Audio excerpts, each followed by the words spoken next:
4వ అధ్యాయము 6-7 వచనాలు. యాకోబు రాసిన పత్రిక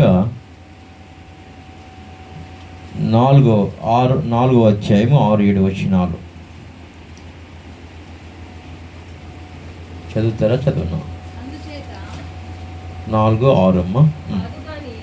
కాదు గాని ఆయన ఎక్కువ కృప నిచ్చును. ఇది సంఘానికి, సంఘంలో ఉన్న వారికి చెప్పమన్న మాట. హల్లెలూయా, హల్లెలూయా. కాదు గాని ఆయన ఎక్కువ కృప నిచ్చును.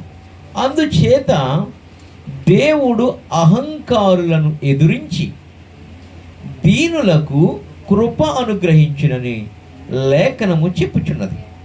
కాబట్టి దేవునికి లోబడియుండుడి, అపవాదిని ఎదిరించుడి, అప్పుడు వాడు మీ యొద్ద నుండి పారిపో. దీనులకి ఆయన కృపనిస్తాడంట.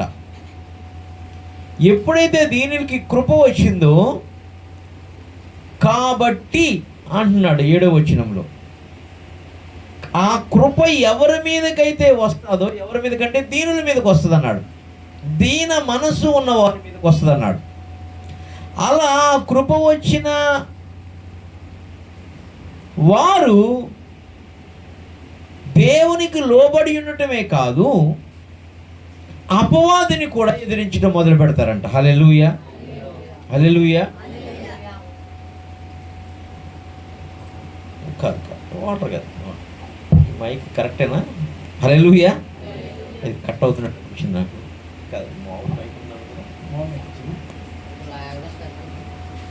దీనులకి కృపను అనుగ్రహిస్తాడు. ఆ టైంలో నీ ముందు అహంకారంతో ఏది ఉన్నా, అది ఏ రూపంలో నీ ముందు అహంకరిస్తున్నా కూడా వాళ్ళ వైపు కాదంటే దేవుడు నీ వైపుకి వచ్చి వాళ్ళని ఎలా తరుముతాడో కింద వచనంలో చెప్తున్నాడు. హల్లెలూయా. ఈ దీన మనసు కొరకు పేతురు చెప్తున్నాడు. చూడండి 1 పేతురు 5వ అధ్యాయము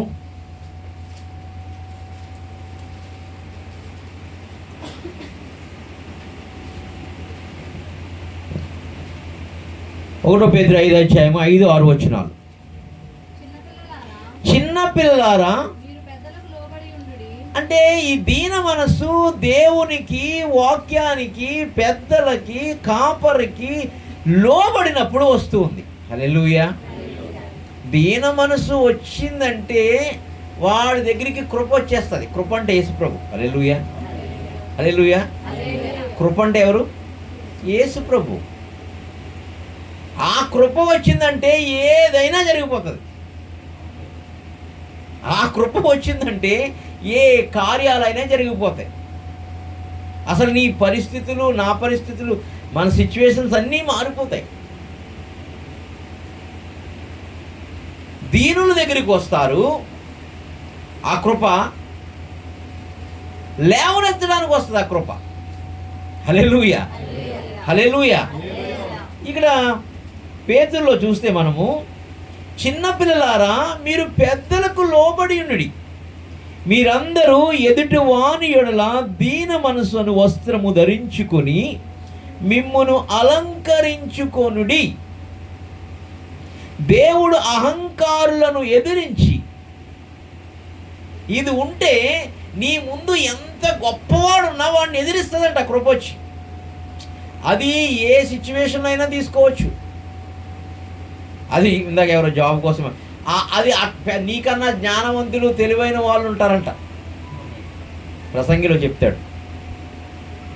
కానీ వాళ్ళ ఒడిగలవారైనను కూడా పరుగు బంధంలో ఓడిపోతారంట. హల్లెలూయా, హల్లెలూయా. ఎంత జ్ఞానవంతులైనా కూడా ఓడిపోతారంట. ఎందుకంటే దేవుని యొక్క అనుగ్రహం వలనే, కృప వలనే ఆ కార్యం జరుగుతుందంట. హల్లెలూయా. కాబట్టి ఇక్కడ నీకన్నా నీ మీదకి నీవు దీన వస్త్రమును కనుక ధరించుకుంటే నీ ముందు పెద్ద రోగం ఉండొచ్చు, లేదా పెద్ద సమస్య ఉండొచ్చు, లేదా పెద్ద కోర్టుకు సంబంధించి ఉండొచ్చు, ల్యాండ్కి సంబంధించి ఉండొచ్చు, లేదా ఈ వీధిలో ఉన్న పెద్ద బలవంతుడు ఉండొచ్చు, ఎవడైనా కావచ్చు, ఏదైనా కావచ్చు. ఆ అహంకారం అనే ఆ చీకటిని, నీకెదురుగా ఉన్నదాన్ని నీవు దీన మనసుకున్నప్పుడు ఆయన కృపని ఎదిరించి, నీ పక్షాన్ని ఎదిరించడం మొదలుపెడతాడు. హల్లెలూయా, హల్లెలూయా. మోషే దగ్గరికి, మోషే పెద్ద సేవకుడు, ఆయన కోసం మనం మాట్లాడలేం కూడా. ఆయన మీదకి రాళ్ళు ఎత్తారు చాలామంది. నువ్వేంట్రా చేసేది, మేము కూడా చేస్తామన్నారు పరిచర్య, చాలా చాలా చెప్తూ ఉన్నారు. ఆయన దీన మనస్కుడై, సరే నేను తగిన వాడిని కాదేమోలే, అయితే మీరు అక్కడ కృప అనే ఒకటి మందసం ఉంది, ఆ మందసం మీద కృప ఉంటుంది, అక్కడికి వెళ్ళి నిలబడదాము, ఆయన చెప్తారు అంటాడు. హల్లెలూయా, హల్లెలూయా.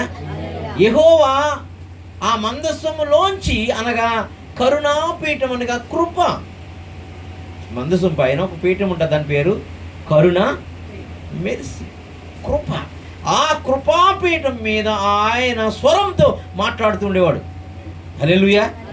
ఎవడైతే గనక అహంకారంతో ఎదిరించాడో, లేదా ఎవరైతే అహంకారంతో రోగం కావచ్చు, దరిద్రం కావచ్చు, పాపం కావచ్చు, శాపం కావచ్చు, అది ఏదైనా వాటెవర్ అక్కడ పెట్టండి, దాన్ని ఎదిరించడానికి ఆ మందసములోంచి, ఆ కరుణాపీఠంలోంచి ఆ కృపా వాక్యం ఎలాగైతే గనక మోషేకి వ్యతిరేకంగా లేచిన వాడిని ఎదిరించడానికి, నాశనం చేయడానికి వచ్చిందో, ఈరోజు కూడా మన మీదకి అదే కృప వస్తుంది. మొదట లోబడాలి, దీన వస్త్రమును ధరించుకోవాలి. హల్లెలూయా, హల్లెలూయా. అలా మనం ఏ సిచ్యువేషన్ అయినా కావచ్చు, నో ప్రాబ్లం. నా వల్ల ఇది కావట్లేదండి, నువ్వు దీన వస్త్రం దగ్గరికి రాచాలు, దీన వస్త్రాన్ని ధరించుకొచ్చాలు, మందసం దగ్గరికి రాచాలు, కృప దగ్గరికి రాచాలు. హల్లెలూయా. ఆ కృప నీ వల్ల కాని దాని పక్షాన వాద్యమాడుతూ మొదలు పెడతాడు. నీ వల్ల కాని దాని పక్షాన ఆయన కృప చూపించడం మొదలు పెడతాడు. హల్లెలూయా, హల్లెలూయా. నీ కృప వలనే నేను కృప పొంది తిని, నీ కృప వలనే నేను బలమొంది తిని, నీ కృప వలనే నేను కృప పొంది తిని, నీ కృప వలనే నేను బలమొంది తిని, నా కృపావరములన్నీయు నీ కృపేనయ్యా, నా కృపావరములన్నీయు నీ కృపేనయ్యా, నేనేమయ్యున్నాను అది నీ కృపేనయ్యా, నేనేమయ్యున్నాను అది నీ కృపేనయ్యా. కృప కలుగునుగాక, కృప కలుగునుగాక, నీ కృపకే మహిమ కలుగునుగాక. హల్లెలూయా. వాడెంత పెద్దోడైనా కావచ్చు, ఎంత పెద్ద సమస్య అయినా కావచ్చు, ఎంత పెద్ద నీ వల్ల కాని పెద్ద కొండైనా కావచ్చు, జెరుబ్బాబేలుని ఎదిరించడానికి నువ్వు ఎంత మాత్రపు దానివి అంటాడు. హల్లెలూయా. ఓ గొప్ప పర్వతమా, నువ్వు ఎంత మాత్రం దాన్ని, నిన్ను చదును భూమి చేసేస్తా అన్నాడు. హల్లెలూయా. ఈ పాస్టర్ గారికి అదే చదును భూమి చేసేసినట్టుగా వచ్చింది. హల్లెలూయా. ఇక్కడ చర్చి మారబోతుంది. హల్లెలూయా. ఈ ప్లేస్ ఫౌండేషన్స్ అన్నీ మారబోతున్నాయి. హల్లెలూయా. ఈ పల్లము పోడ్చబడబోతుంది. హల్లెలూయా, హల్లెలూయా, హల్లెలూయా. నీ జీవితంలో, నా జీవితంలో, మన జీవితంలో ఎంత సమస్య అయినా రాని, ఆ సమస్య కృప దగ్గరికి రాగలిగితే, కృప దగ్గరికి నువ్వు దీనుడివై వచ్చి, అయ్యా నా వల్ల కాదు, నీ కృపతో నన్ను బలపరుస్తావా అని అడగగలిగితే, ఆ కృప కొదువు లేకుండా నీ మీదకి వచ్చేస్తుంది. హల్లెలూయా, హల్లెలూయా. నీకు నిజంగానే నాకు సాధ్యం కాదు, నీకు సాధ్యం కాదు, కానీ కృపకు సమస్తము సాధ్యం. హల్లెలూయా, హల్లెలూయా. అందుకని ఇక్కడ పేతురు, లోబడి ఉండండి పిల్లలారంటే మనమే, మీరు ఆ లోబడి ఉండండి, దీన మనసును వస్త్రముగా ధరించుకోండి, అప్పుడు మీకు వ్యతిరేకంగా ఉన్న సమస్యని, అహంకారాన్ని ఆయన ఎదిరించడం మొదలుపెడతాడు. నీకున్న ప్రాబ్లంని, ఆ ప్రాబ్లం అనే అహంకారులను ఎదిరించడం మొదలు పెడతాడు. హల్లెలూయా, హల్లెలూయా. అహంకారులను ఎదిరించి దీనులకు, ఒకటో పేతురుకు వచ్చేసారు, దీనులకు కృప అనుగ్రహించును. ఆలోచన, దేవుడు తగిన సమయమందు మిమ్మును హెచ్చించినట్లు. ఏంటంట? ఆయన బలిష్టమైన చేతి క్రింద మొత్తం ఎంటైర్. ఎందుకు అసలు ఆ మోషేకు ఇంత సీక్రెట్, ఇంత బలం ఎక్కడి నుంచి వచ్చిందంటే దేని మనసు. హల్లెలూయా, హల్లెలూయా. దేని మనసు అంటే ఎలా ఉంటాడు అనుకోకుండా సోమా. హల్లెలూయా. వాక్యానికి లోబడిపోతాడు. హల్లెలూయా. దేవునికి లోబడిపోతాడు. హల్లెలూయా. అది దేని మనసు అంటే. అయ్యి బాబోయ్ గొర్రె అని అది కాదు. హల్లెలూయా. అది కాదు దేని మనసు. వాక్యానికి లోబడిపోవాలి, సరెండర్ అయిపోవాలి. హల్లెలూయా. అప్పుడు మోషే నువ్వు పక్కుండే వీళ్ళందరినీ వేసేద్దానంటాడు. హల్లెలూయా, హల్లెలూయా. ఆ ఫరో అంతే, నువ్వు వెళ్ళు నా కర్ర పట్టుకుని వెళ్ళు అంటాడు. హల్లెలూయా. అది దీన మనసు. పౌలుకి ఎంత పాండిత్యం ఉన్నా, ఎంత తెలివి, ఎంత ప్రత్యక్షత ఉన్నా కూడా నేను అందరికన్నాను పాపులలో ప్రధానుణ్ణి, మీ అందరికన్నాను కడపటి వాడిని అంటాడు దీన మనసుతోటి. హల్లెలూయా, హల్లెలూయా. పౌలు ముందు ఎవడో పనికిరారు అసలు. కానీ ఆయనకున్న దీనత్వం అటువంటి. అప్పుడు తగిన సమయం వచ్చినప్పుడు హెచ్చించడం మొదలు పెడతాడు. హల్లెలూయా, హల్లెలూయా, హల్లెలూయా. ఆ సమయము ఈ సంఘమునకు వచ్చి ఉన్నది. హల్లెలూయా, హల్లెలూయా. మీకు వచ్చి ఉన్నది. హల్లెలూయా. మీ సమస్యకు వచ్చి ఉన్నది. హల్లెలూయా. ఆ టైమ్ ఈస్ కమింగ్. హల్లెలూయా, హల్లెలూయా. యాకోబు పత్రిక 1వ అధ్యాయం 9వ వచనం.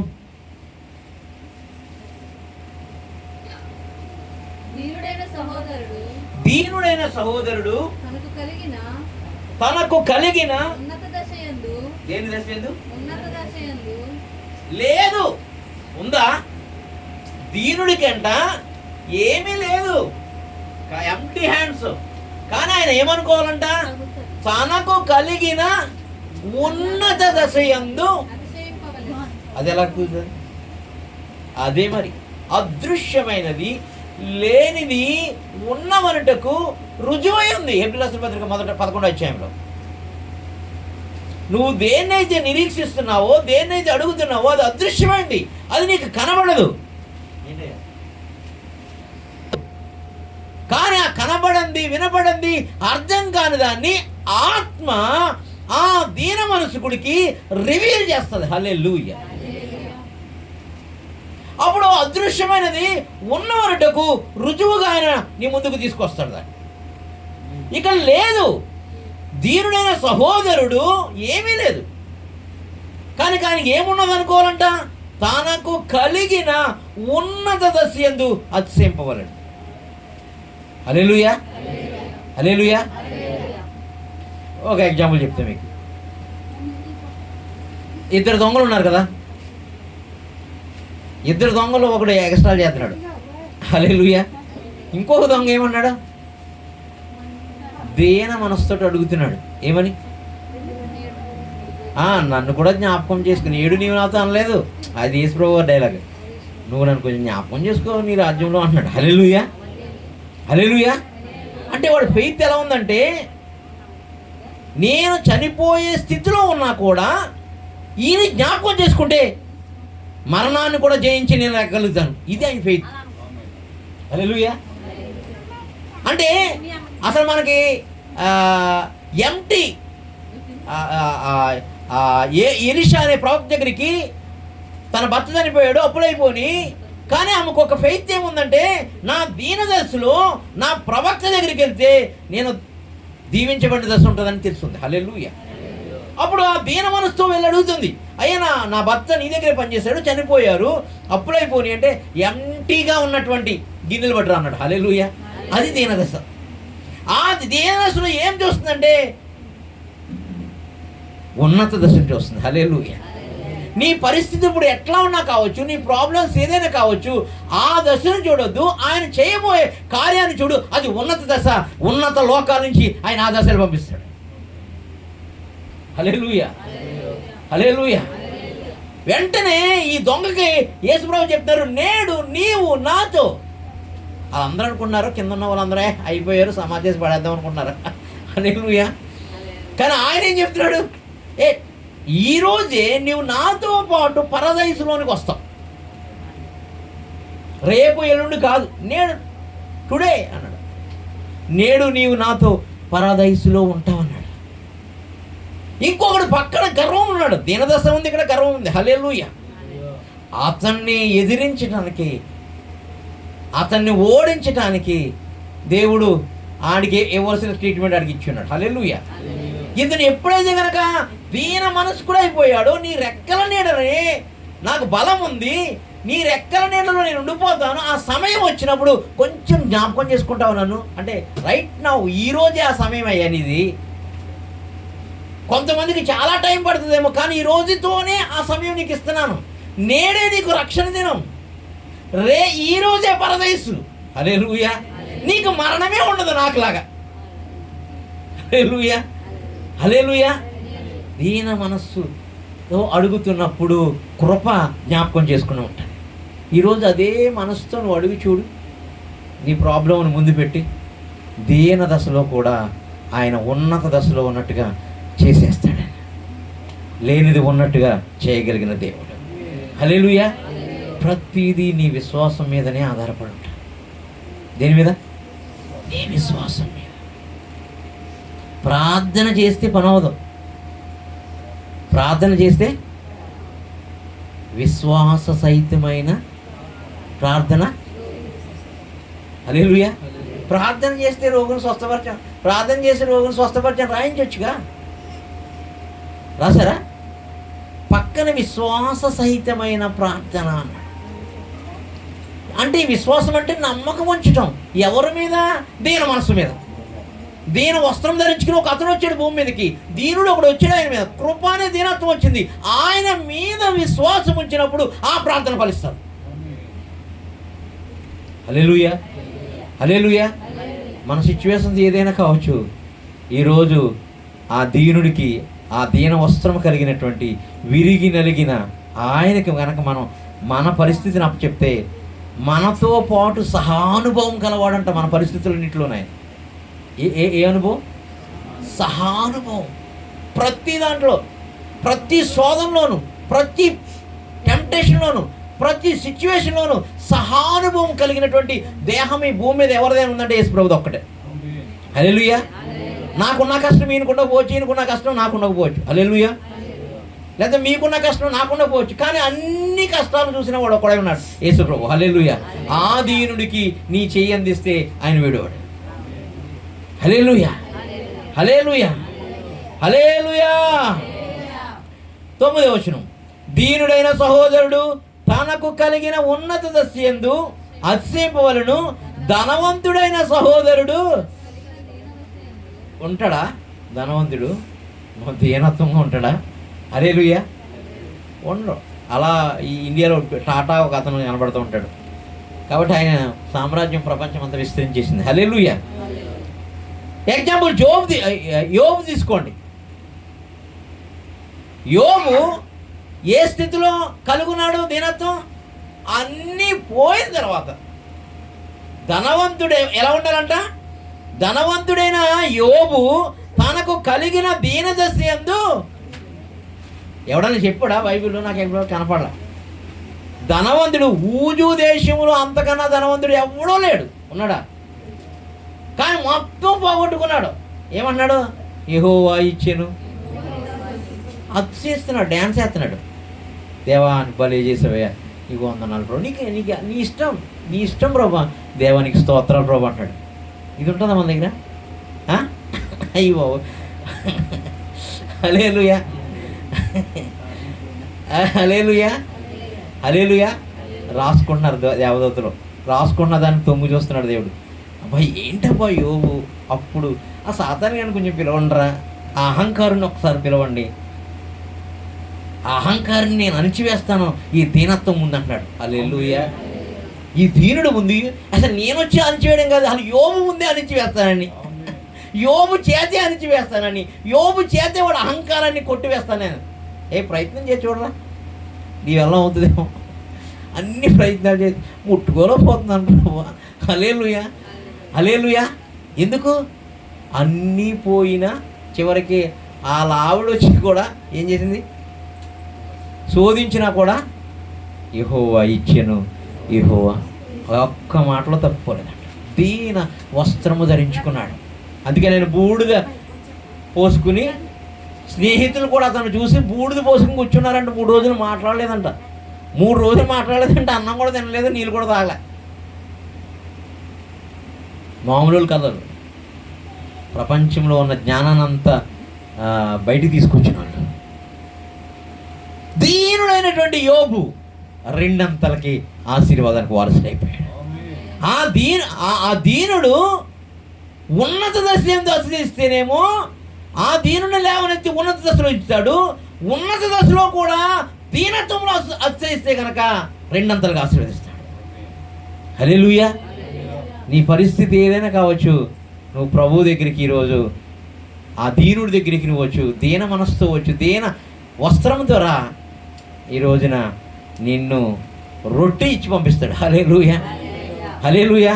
తన శక్తిని ఇచ్చి పంపిస్తాడు, తన విడుదల ఇచ్చి పంపిస్తాడు, తన స్వస్థ ఇచ్చి పంపిస్తాడు, తన విజయం ఇచ్చి పంపిస్తాడు, తన కృపనిచ్చి పంపిస్తాడు. హల్లెలూయా, హల్లెలూయా.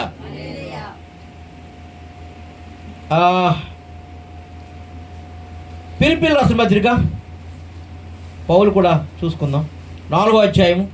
ఇక్కడ పౌలు కూడా ఒక కోటీశ్వరుడు ఉన్నాడు, పెద్ద కోటీశ్వరుడు ఆయన. 12-13 వచనాలు. ఏ స్థితిలో? కోటీశ్వరుడు చెప్తున్నాడు అన్నమాట, చాలా రిచ్ బిలో. దీన స్థితిలో నేను ఉండ ఎరుగుదును. అయిపోయింది ఆ చాప్టర్. ప్రతి విషయంలోను అన్ని కార్యముల్లోనూ, అది అన్ని కార్యాల్లోనూ. దరిద్రం ఉందనుకో, దాంట్లో కూడా కడుపు నిండింది అనుకుంటాడంట ఆయన. హల్లెలూయా. వస్త్రహీనత ఉందనుకో, అమ్మ మంచి వస్త్రాలు ఇచ్చిన ప్రభు అనుకుంటాడంట. హల్లెలూయా. ఆయన లేదా బైబిల్లోను? ఆయన ఉపవాసంలోను వస్త్రహీనుడై అన్నాడు, జాగారాల్లో ఉన్నాడా లేదా బైబిల్లో? అన్నిటిలో కూడా ఆయన కడుపు నిండి వాడుగా ఉన్నాడు. కాబట్టి దీని ఆత్మ వచ్చేసింది అంతే. సీక్రెట్, బైబిల్లో ఉన్న పెద్ద సీక్రెట్ ఇది ఒక్కటే. ఎవడైతే దీనత్వం కనుక ధరించుకుంటాడో, దీనుడు ఒక్కడే యేసుప్రభు, ఇంకెవడు లేడు. ఆయన ఆత్మను ధరించుకోవాలి. దీనాత్మ, దీన మనసు, ఆయన మనసును ధరించుకోవాలి. అందుకని మీరందరూ మీ మనసు కాదు, యేసుక్రీస్తు మనసు కలిగి ఉన్నట్టు, అదే దీనాత్మ. హల్లెలూయా, హల్లెలూయా. అది పౌలుకు వచ్చేసింది కాబట్టి బ్రతుకుతున్నది ఇక నేను కాదే, దీనాత్మ అయినటువంటి యేసు నాలో బ్రతుకుతున్నాడు. హల్లెలూయా, హల్లెలూయా, హల్లెలూయా. ఇక్కడ పౌలు ఏం స్టేట్మెంట్ ఇస్తున్నాడు? అన్ని విషయాల్లోనూ నాకు కడుపు నిండి ఉండుట. చదవండమ్మా.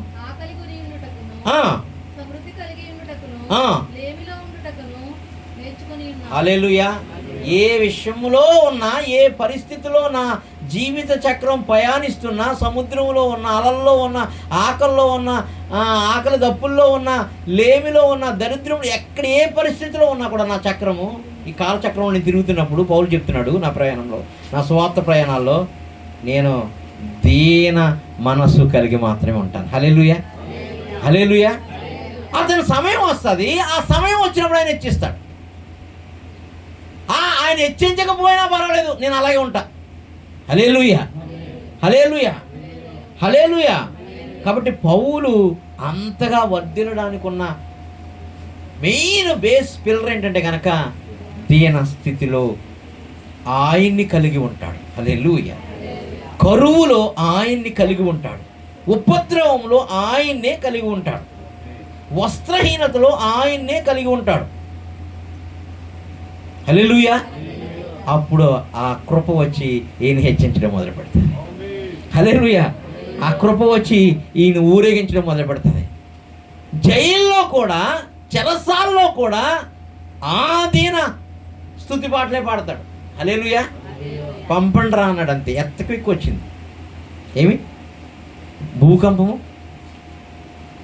పునాదులు పగిలిపోయి దాని కాపలా ఉన్నవాడు వచ్చి రక్షణ తీసుకున్నాడు. హల్లెలూయా. అది దీనత్వం అంటే, అది దీనత్వం అంటే. అంటే జైల్లో వేసావు కదా నువ్వు నన్ను, ఇంత సేవ చేస్తేనే ఈ డైలాగ్. హల్లెలూయా, హల్లెలూయా. అయ్యో ఏంటి ప్రభా నన్ను విడిపించవా? ఏమీ లేదు. ఆ పరిస్థితిలో కూడా ఆయన్నే కలిగి ఉంటాడంట. ఎప్పుడైతే ఆ స్థితుల్లో ఆయన కలిగి ఉంటాడో అక్కడున్న అధికారులనే గర్వాన్ని ఆయన బద్దలు కొట్టి ఈయన విడిపిస్తాడు. అంతే.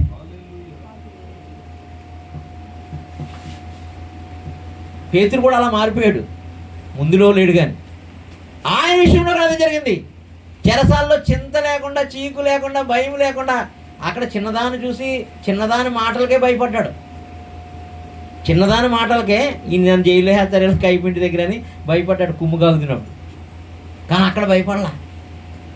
ప్రశాంతంగా నిద్రపోతుంటే లేపుతుంది దోతొచ్చి, హల్లెలూయా హల్లెలూయా, ఇలా గెంటుతున్నాడు, మళ్ళీ పడుకుంటాడంట. హల్లెలూయా హల్లెలూయా అలసిపోయాను. నీకు చింత భయం లేదండి రా, ఆ దీనుడికి అప్పు చెప్పుకున్నానండి, నాకు కృప చూసుకుంటుందండి. హల్లెలూయా హల్లెలూయా. కోట్లు పెట్టినా కొనలేనిది నీ కృప, ప్రాణమిచ్చిన పొందలేనిది నీ ప్రేమ.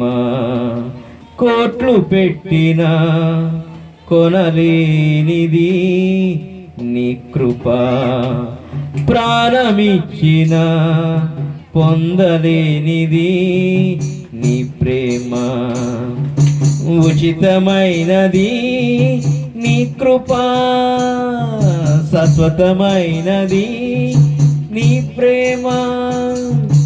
ఉచితమైనది నీ కృప, శాశ్వతమైనది నీ ప్రేమ. ఆ కృప కొరకు కనిపెట్టుకో, ప్రభు పాదాలనే పట్టుకో. ఆ కృప కొరకు అదే నేను అవసరం, ప్రభు పాదాలనే పట్టుకో. కోట్లు పెట్టినా కొనలేనిది నీ ప్రేమ. కోట్లు పెట్టినా కొనలేనిది నీ కృప, ప్రాణమిచ్చిన పొందలేనిది నీ ప్రేమ. కడుదీనులకు కృప చూపిస్తావు, అహంకారులను అణిచివేస్తావు. కడుదీనులపై కృపను చూపిస్తావు, అహంకారులను అణిచివేస్తావు. దావీదేమో నీ కృపను పొందెను, దావీదేమో నీ కృపను పొందెను. సౌలేమో నీ కృపకు దూరమాయెను, సౌలేమో నీ కృపకు దూరమాయెను. కోట్లు పెట్టినా కొనలేనిది నీ కృప, ప్రాణమిచ్చిన పొందలేనిది నీ ప్రేమ. పాపులపై ప్రేమను కురిపిస్తావు, ఫరో మనసులను కఠినపరుస్తావు. పాపులపై ప్రేమను కురిపిస్తావు, ఫరో మనసులను కఠినపరుస్తావు. యాకోబేమో నీ కృపను పొందెను, యాకోబేమో నీ కృపను పొందెను. యాషావేమో కృపను అమ్మి వేసెను, యాషావేమో నీ కృపను అమ్మి వేసెను. కోట్లు పెట్టినా కొనలేనిది నీ కృప, ప్రాణమిచ్చిన పొందలేనిది నీ ప్రేమ. ఉచితమైనది నీ కృప, శాశ్వతమైనది నీ ప్రేమ. ఉచితమైనది నీ కృప, శాశ్వతమైనది నీ కృప. ఆ కృప కొరకు కనిపెట్టుకో, ప్రభు పాదాలనే పట్టుకో. హల్లెలూయా. కొరకు గనక నువ్వు ఎదురు చూడగలిగితే, ఆ దీన వస్త్రము గనక ధరించుకుని నువ్వు ఎదురు చూడగలిగితే గనక ఆ పరిశుద్ధాత్మ నీలోనికి వస్తుంది. ఆ పరిశుద్ధాత్మ దీన మనస్కుల్లోనికి వచ్చి ఆ కార్యాలన్నిటినీ నీ జీవితంలో ఆ కృప ద్వారా బయలుపరుస్తుంది. ఆ కృప నిన్ను హెచ్చించడం మొదలు పెడతాది. మరియా ఏం చెప్తుంది తెలుసా? మరియా లూకాసు వార్త 1వ అధ్యాయం 47వ వచనంలో, నేను ముగిస్తాను ఇంకా, లాస్ట్ వచనం చెప్పి, ఆయన తన దాసురాలి, కొన్ని వేల లక్షల కోట్ల మంది ఉన్నారు ప్రపంచంలో, కానీ ఈయన ఏం చెప్తుంది? ఆయన ఆయనకి దాసురాలంటే ఏమి, నా దీన స్థితిని కటాక్షించెను అంటుంది దేవదూత. మనకు దాసురాలంటే మౌనుష్మా సేవ చేస్తుందంట, ఆయన పరిచర్య చేస్తుందంట, ఆయన కొరకు ఎదురు చూస్తుందంట. సమయం వచ్చింది, ఈ సేవకురాలు యొక్క దీనస్థితిని కటాక్షించి ఆయనే నాలోనికి వచ్చినాడు. హల్లెలూయా. మామూలు విషయమా? యేసు ప్రభువుని ధరించడం అంటే ఎంత కటాక్షం, ఎంత దీనస్థితి ఉండాలి. హల్లెలూయా. అందుకని ఈమె దగ్గర కూడా పరిశుద్ధాత్మ దేవుడు ఆ మాట రాయించున్నారు, దీనస్థితి అనే మాట. అసలు అది వర్ణాతీత మరి కోసం చెప్పాలంటే, మరి ఎలాంటి గట్స్ ఉన్నటువంటి, మరి ఎలాంటి తగ్గింపు, మరి ఎలాంటి పరిశుద్ధ జీవితం. హల్లెలూయా. నేను నీ దాసురాల్ని, నా మీదకి నీవు కృప చూపించి నన్ను కటాక్షించావా, నీ చిత్తమే జరుగునుగాక. హల్లెలూయా. ఆమె సమయం వచ్చేసింది, ఈరోజు నీ సమయం కూడా వచ్చింది. హల్లెలూయా. హల్లెలూయా. ప్రభువా, అదే కటాక్షము నా మీదకి వచ్చిన వాగున ప్రార్థన చేయాలి. హల్లెలూయా. హల్లెలూయా. లాస్ట్ వచనం చెప్పి నేను ముగిస్తాను. లూకాసు వార్త 1వ అధ్యాయం 52వ వచనం. సింహాసనముల నుండి, అంతేనా? సింహాసనముల నుండి అంటే చాలా ఉన్నాయి అటువంటి సింహాసనముల నుంచి ఆ అహంకారులను, గర్వాంధులను, అందుకని గర్వాంధులను ఎదిరించి దీనులకు కృపనికిస్తాడు, బలవంతులను ఎదిరించి నీకు కృపనికిస్తాడు, రోగాలను ఎదిరించి నీకు స్వస్థానికి ఇస్తాడు, దరిద్రాన్ని ఎదిరించి నీకు ధనాన్ని అనుగ్రహిస్తాడు. హల్లెలూయా. హల్లెలూయా.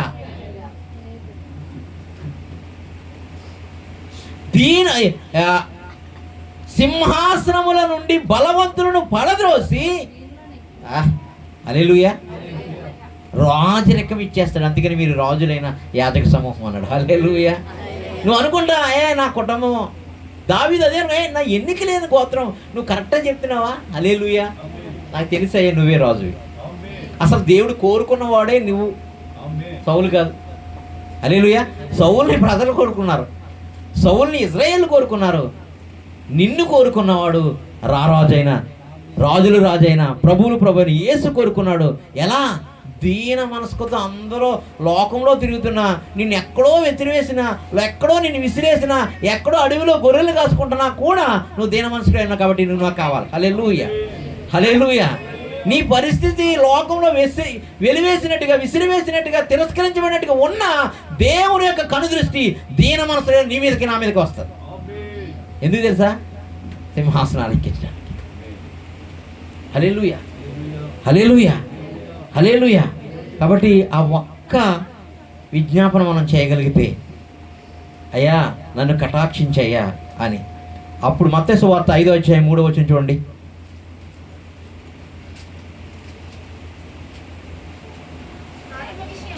ఆత్మ విషయమై.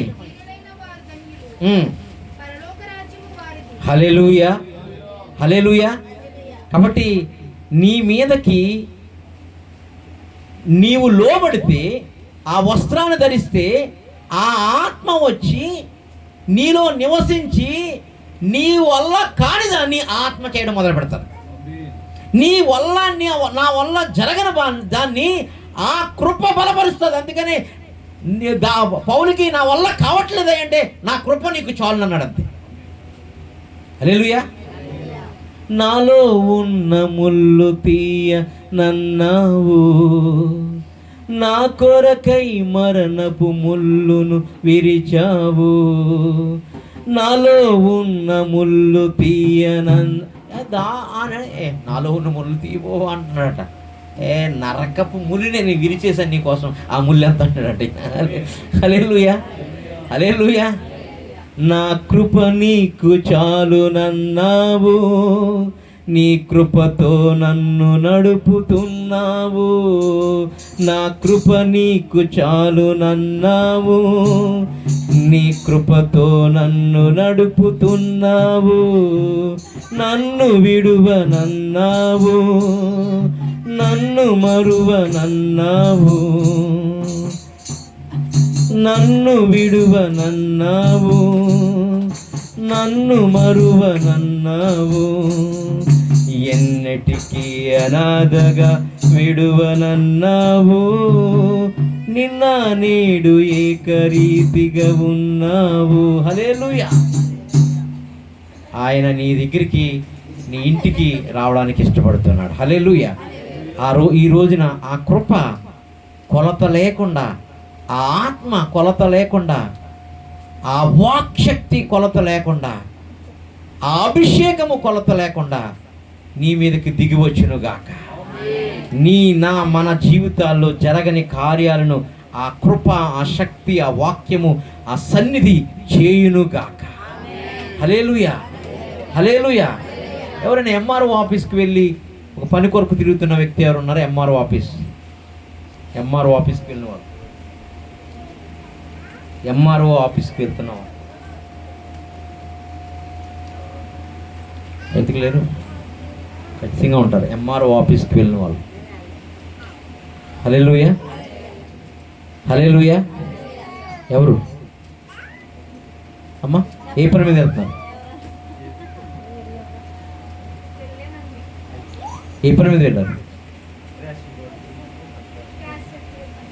దేనికోసం అమ్మా? డిఎస్సి. ఇప్పుడు రాసే ఎగ్జామ్ దానికి నీ మీద కృప రాబోతుంది. హల్లెలూయా, హల్లెలూయా, హల్లెలూయా.